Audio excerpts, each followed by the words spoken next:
आपसे?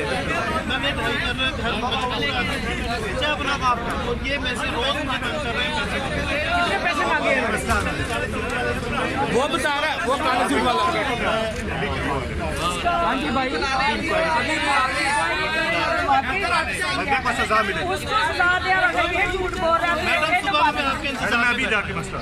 आपका नाम क्या है? मोहम्मद तो अगर झूठ निकला प्लीज। झूठ जो आप कहेंगे वो मेरे लिए, क्या जो सजा मैडम देंगी वो मेरे लिए। देखो बेटे, मैं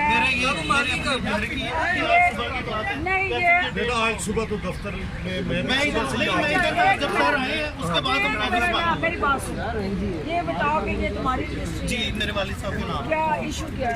ये 2.5 मरने की जरा में सेल की है, उसके लिए 2.5 मरने की वो अपना इंतकाल लेना है, उसके लिए वहाँ से चक्कर लगता है। वो कौन है पैसे मांगे जिसने?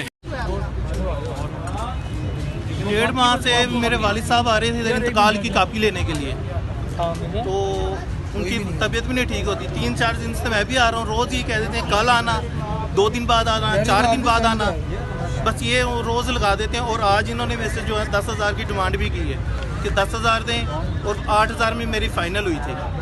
तो जब मुझे मैडम का पता लगा, सुबह सर आए इधर, अफरा तफरी मस्जिद में, उस टाइम से मैं इधर बैठा हूँ कि मैडम आएगी मैं उनसे बात करूँ।